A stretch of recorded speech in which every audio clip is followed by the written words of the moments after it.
Well, it's the battle of the Vanderbilt defensive linemen, it seems like. We interviewed Marcus Bradley the other day, and I love the kid. I absolutely adore the kid. He came on the same day this particular recruit was on the same day. They were both. One was going to Maryland, and the other one was going to Vanderbilt.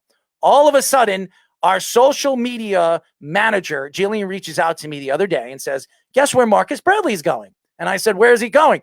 He's going to Vanderbilt. And I said, what do you mean he's going to? He says he decided that he didn't want to go to Maryland.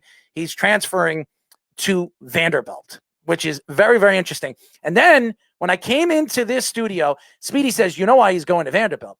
And he said, because Terion is there. I said, Terion who? He says, Terion Sugick. And I said, oh, I remember Terion. And why not? So Jillian reached out to me the other day and says, I'm going to get Terion on the show next week, and we're going to talk a little bit about Vanderbilt football. And here we have him. We have him right there in front of our faces right now. We are now talking to Vanderbilt defensive tackle recruit Terion Sugick. What's up, Terion? What's going on? How you doing? I'm good, man. I mean, I'm not wearing tidy whities like my partner over here. Wrong again. Don't listen to him. He likes wearing his SpongeBob tidy whities. You know what he had the nerve to tell me, Terion, the other day? He actually did the show a couple of times in his pajamas. We're in a studio. He wants to dress. No, I was at my house. No, that's not what you said. Yes, I did. You said you were. You thought it was here. Terion, he said he was wearing his pajamas here in the studio, and he wasn't wearing any. I was wearing it at my house. Did you not say you don't wear any underwear under your pajamas? I was at my house. I was not here. It was over. But you just Thanksgiving. admit the facts that you said that. Did you not do that? Yes, I did, but it was for my house. Not here. I'm lost here. First of all, you tell me a while ago that you're wearing tidy whities. Now I never said that. Now you're saying you don't wear tidy whities. Now all of a sudden you tell me that you were in the studio wearing pajamas, but you weren't wearing underwear. Now all of a sudden you're saying the only way you were wearing underwear, you weren't wearing underwear is when you were at your house. Why don't you tell the truth ever, Speedy? You're making me sick to my stomach. This poor guy is hearing this. I don't come. Have you ever seen me in pajamas on the show? I have, actually. Yes, I have. I have. Well, you only been on the show once, so that's not fair. That's not fair unless you watch the show all the time, which quite possibly can. So, Terion, how are you and your family doing since the last time we spoke with the COVID-19? We actually doing good. I mean, everybody's staying healthy, staying out the way. Not trying to get any contact to us, staying far away from people we haven't been around that much. Well, I will tell you this. I sometimes I wear a mask next to this guy because he breathes very heavily, and I'm afraid that he has COVID. I mean, look at him. Doesn't he look like a kid that has COVID? Anyways, so we hear that Marcus Bradley is heading over there to Vanderbilt. When you heard the great story and the great information coming out from Vanderbilt that they're going to land that next defensive lineman, what did you say and what did you hear and how excited were you? Me, I'm actually the one who recruited him. We've been talking about it. So, I mean, oh, really? I didn't know that.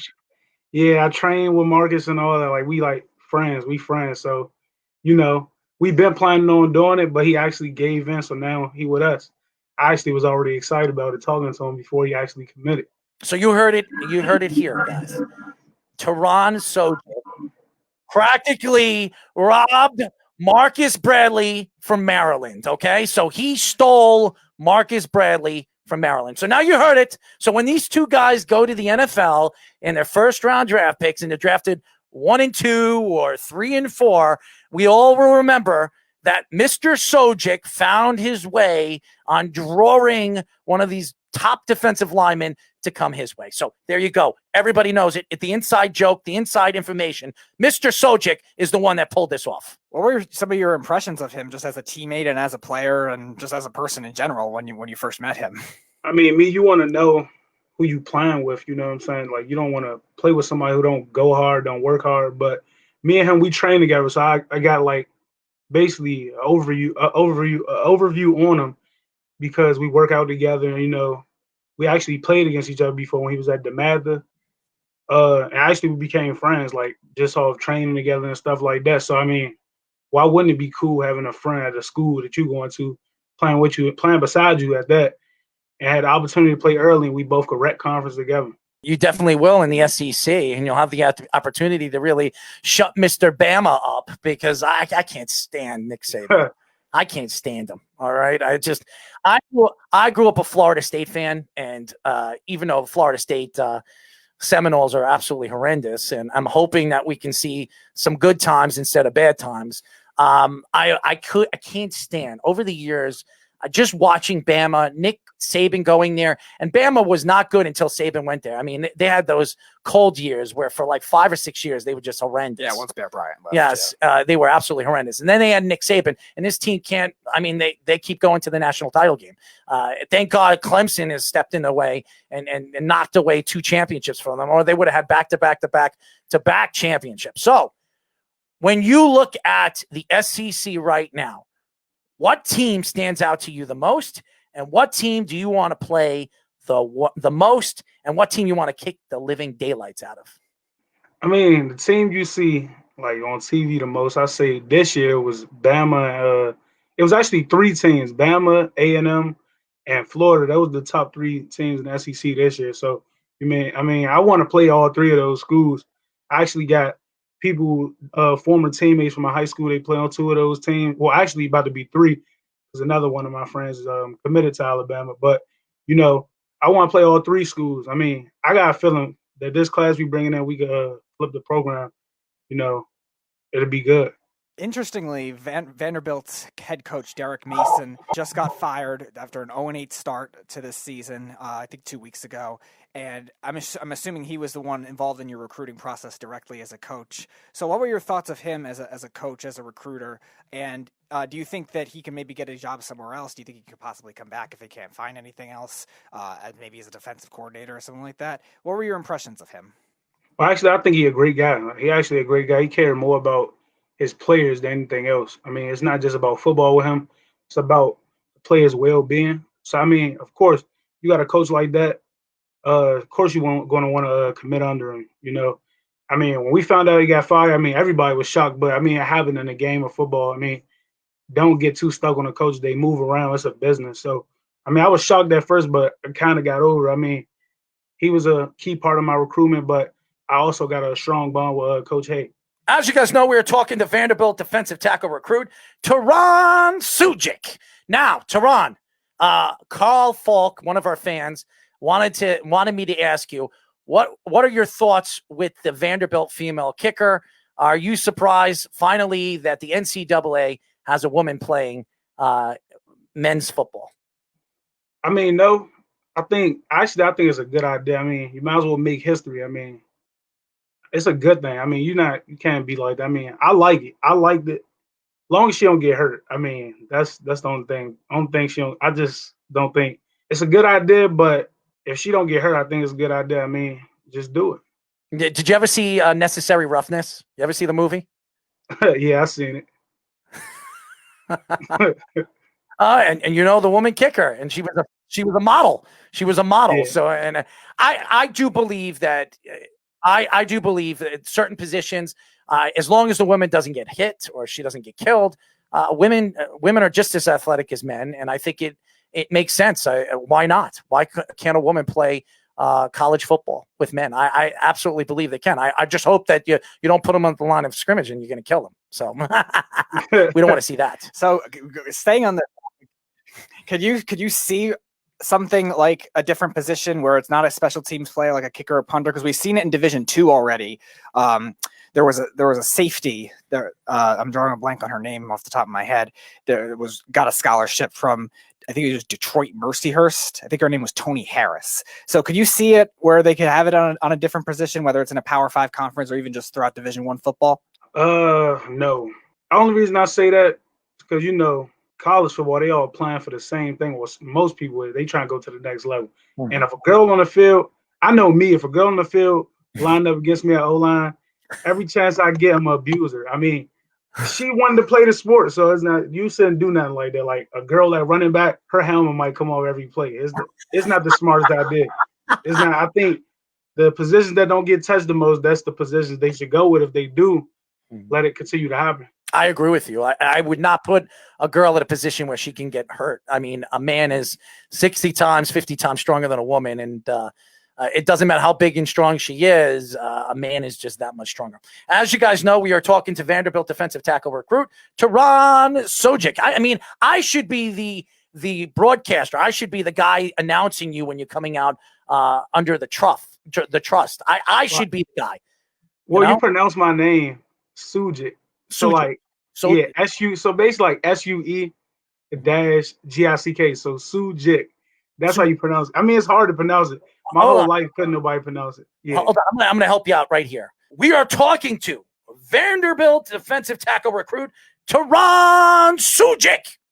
Yeah, that's better. All right, so I can drag the Terion Sugick. So there you go. I'm good.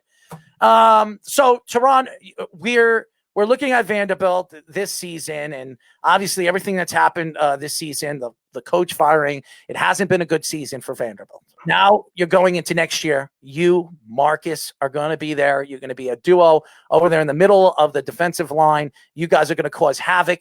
Where do you see this team going now with some of the acquisitions going over there to Vanderbilt? Me, especially next year. I mean, this year they had a straight SEC schedule, and then there's a bunch of opt-outs, a bunch of players hitting the transfer portal. So you really can't count this year against them. That's why I don't understand like why this year was such a big deal.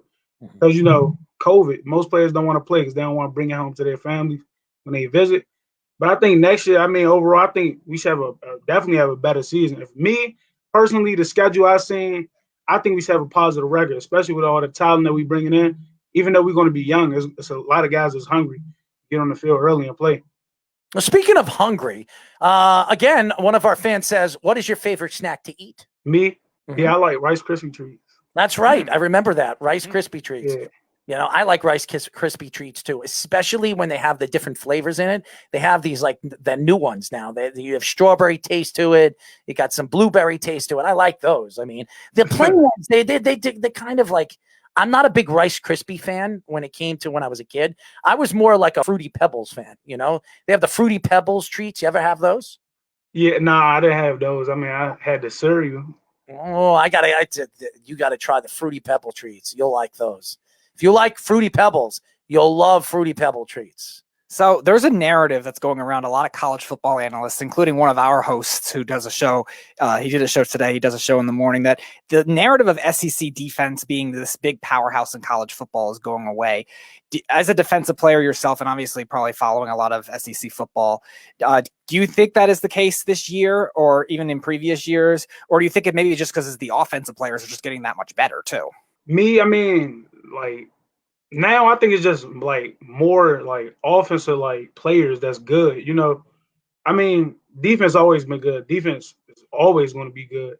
Help team win championships. But now it's a lot of players that's coming out of high school, developing through college, and they becoming top offensive prospects. So, you know, like Bama, they got a lot of offensive people like that's good. Their whole receiver core is basically good. And their defense good. Of course, you're not going to keep talking about their defense because the defense, you already expect their defense to be good. If you see all these rising players on the offense, you're going to switch over from a defense perspective to start talking offensive minded. So, you know, I don't think they really it's going away because it's still there. But, you know, it's just more offensive players that's becoming good now. Terion, when you look at the defensive position, especially the defensive line, and we spoke to you about this a little while ago, and you look at the defensive line, and there are certain positions now from college football to the NFL that really stand out.